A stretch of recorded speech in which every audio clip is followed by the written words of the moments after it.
Alright, so before I get into the topic of this video, which I plan to cover very extensively exactly what my plans are and how realistic I'm going to accomplish them. So, start with, there's a lot of new people to my channel, and so I figured I would introduce myself first. My name's Annabelle, and I have a tiny house on wheels that I built over the course of about 1.5 years, and it's almost complete, but it's not quite complete, and I'm totally okay with that, which some people don't really get, but I'm fine with it. So I'm also vegan, and I just really want to be conscious of what I'm consuming and what effect it has on not only my body but also the environment and the whole world, just what effect it has on our lives and the lives of others. I also don't really own many things, so sometimes I make videos about minimalism. Yeah, that's just a little bit about me. I am 18 years old, approaching 19 very shortly. That's enough about me. So I also wanted to very quickly before I get into this other topic of the tiny house / vegan community, I also just received the shirts, and I made these shirts. It says coexist in different fruit. There's tank tops, and there's also sweatshirts in all different colors. There's t-shirts, there's 3/4 sleeve shirts, there's baby onesies, there's kids shirts, there's a tote bag, there's all sorts of fun things. So the link is in the description box below if you are interested and want to purchase some of the apparel that I just came out with. With that being said, over the past few weeks, a lot of people have reached out to me, and a lot of people have reached out to me wanting to know more about the tiny house community idea that I've talked a little bit about in various videos. So I figured I'd make this one whole video kind of about my entire idea, as well as the logistics of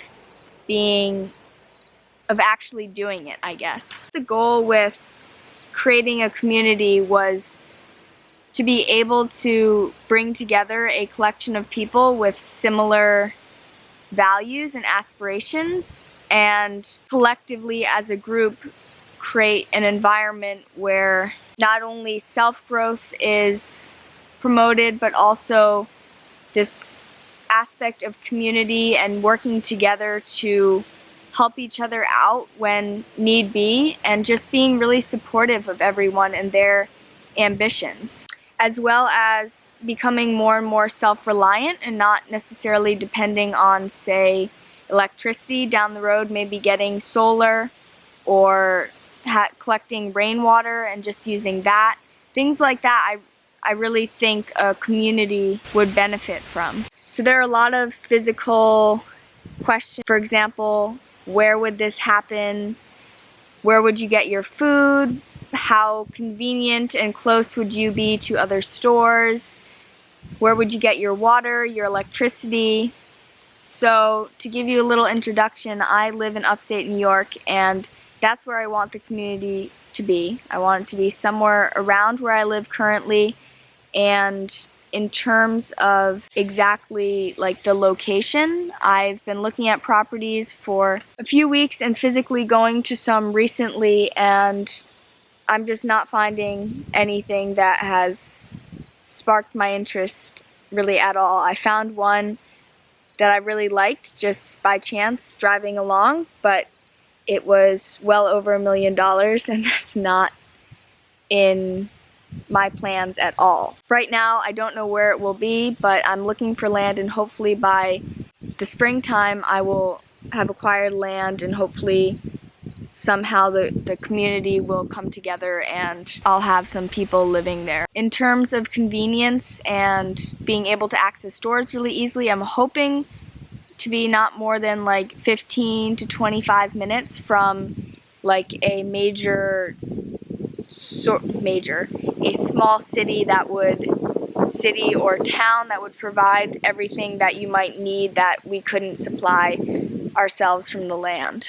And then food and water. I'm hoping that the food, we would grow most of the food, and like I said, I'm hoping that to find a lot of other people interested in veganism and health in general.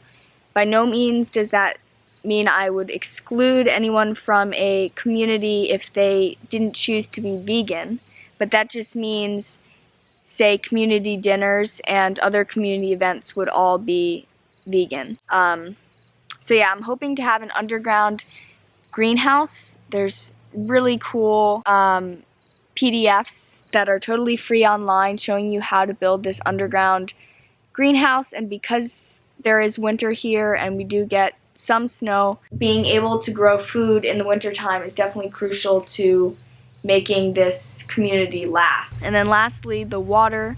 I'm hoping that everyone will want to create a community where the gray water isn't contaminated with any chemicals, and so we can collect that gray water from like the shower and the sink and use that on the vegetables and the garden. Also, technicality, I know some people might not be interested in composting toilet, but that is definitely something that I value a lot. And that's not to say the community wouldn't have a septic if someone so came and wanted that, but it's definitely not high priority on my list, and so I don't know how the laws, or exactly what the laws are regarding that. I have pulled up a PDF from New York State government of over 200 pages of building codes and zoning laws that I barely started because it was so dense, but I definitely need to read that and figure out the logistics of what I actually can do. But having a composting toilet is definitely something that I really want to have. So in terms of how the community would function, in terms of like decision making, I feel like having community dinners really encourages open communication between everyone in the group, and I really don't see having any real issues that couldn't be solved pretty easily and without much hassle. But I guess there could be logistics to, if a new person joined, where would they park their tiny house, or say maybe the community was expanding and maybe a few people wanted some permanent houses now, and so where would the community decide to come together and give or let someone build on a certain part of the property. The other thing is I really want people to feel like they have equal say in what happens to the land, and so I want them to feel somehow invested in the community, and I feel like that would be through whatever their expertise is, whether that be building, gardening, just landscaping maybe, whatever their expertise is, electrical, plumbing, that kind of stuff. I really want them to feel like they are bringing something special to the community that is making a difference, and therefore they feel not only needed but also valued, I guess, in a way that you wouldn't if you just had a collection of, say, 10 people in the carpentry business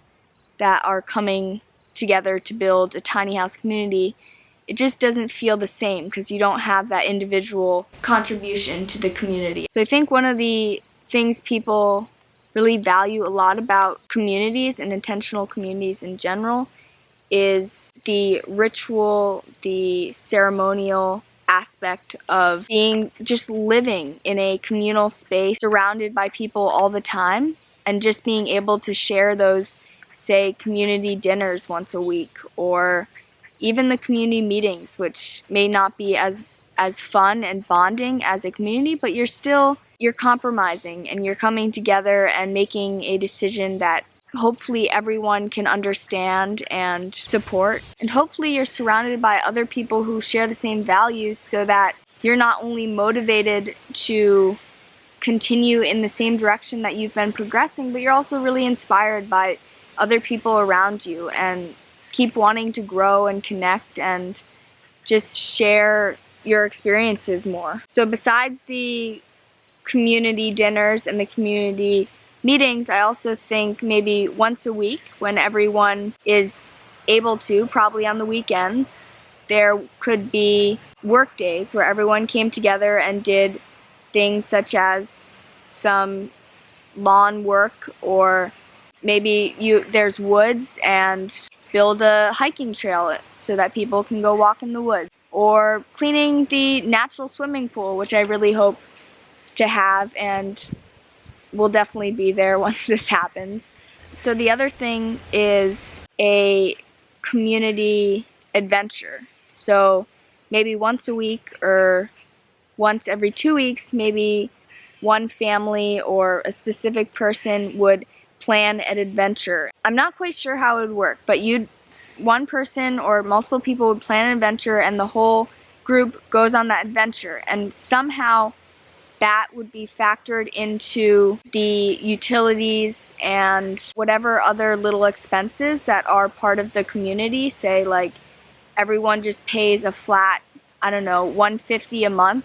I honestly have no idea because I haven't tested the costs of different things. But the more people in the community, not necessarily the lower the costs go, but it could go lower if the community doesn't want to build more things or create more communal spaces, I guess. So something that I talked about a little bit earlier was the growing your own food. I'm really interested in permaculture, but I haven't invested enough time into understanding it, or I haven't really worked in a garden enough. I've grown a little bit of food here at my parents' house, but I don't really see that as much experience. And so something that I am also looking for is someone who is interested in permaculture and really wanting to take that on, sort of. Not necessarily being the sole person doing it, but just having the knowledge so that other people can help you.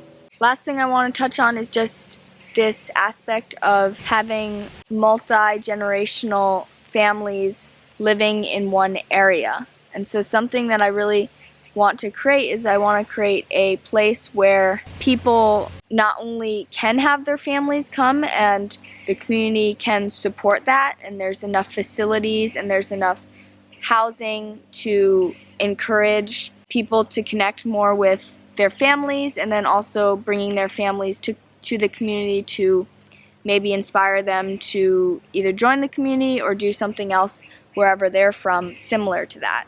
I think there's just really something to say for being able to support your family and actually be together in one space. Like a lot of times we go on vacations, but there's often not that much space, and so being able to physically support them as well as create a really amazing experience that they might want to replicate for themselves. So that was a lot of information, and that's been a lot of research over specifically the past few weeks. There are a lot more legal and building and zoning stuff I have to look into. Well, I guess I should just kind of talk about the realistic aspect of this. I have been looking at property, but that doesn't necessarily mean I have the means right now to go out and purchase property and start this community. I don't really know what the best way to go about getting other people's support or maybe funding. I'm not quite sure where I want to reach out and ask for funding. In the future, that is something that I will need to do, or otherwise I need to find other people who are interested and want to invest in this community and make it a reality faster than I can do it on my own. The other thing is that I understand the situation that a lot of people are in, and there aren't a lot of people here. No, not true. There are people here in upstate New York that would want to join the community, but with that being said, I don't want to just have people from my area only. A lot of people are going to have trouble finding a financial means to come to a community and say, find a new job or something like that. And so I want to be able to aid anyone who comes to the community by being able to be an example of how to create passive income online and have enough money to support yourself through that, and then have the community behind you. And really there aren't many expenses once you know how to grow your own food and all the communal spaces are there. There really isn't much that you actually have to pay for. And so I'm not at that point yet where I feel I can financially support myself as well as start the community, but also be an example for other people who want to be in an online business and passive income. I'm just not there yet. And I don't want to start a community with this unrealistic expectation of everyone just having a bunch of savings, or they can easily find a new job in their field around where this community will happen. I know that's not realistic. That's also part of why I feel like it's really important to not rush and make sure I have a good foundation in terms of my own financial background so that I can be an example and help support other people who want to be able to do that. So now that I have pretty much covered everything that I wanted to in this video, I am reaching out to you guys to see what type of support and where your interest lies, and if you have any ideas, feel free to email me and reach out. I am more than happy to talk about any aspect of this. If you have any funding ideas or specific ways of acquiring money to start this, don't hesitate to reach out. I really just want to start connecting with people who are interested in this and really want to invest their time and energy into making this happen. So I'm going to end this video by simply asking, where do you want to live and who do you want to surround yourself with? I want feedback, I want support, I want to somehow share this message so that it can get out there and actually become a reality for all of us who really want this. I will definitely be making another video, probably more specifically about the laws once I actually get into reading it. No, I will read it, and hopefully it will provide everything I need to know about the zoning and building codes so that I have a very clear picture of what I will need to go through in order to create, say, permanent structures on the property, not just tiny houses, and also relating to plumbing and electric and septic. Again, don't hesitate to reach out. I'll see you in whatever next video I choose to make. Alright, bye.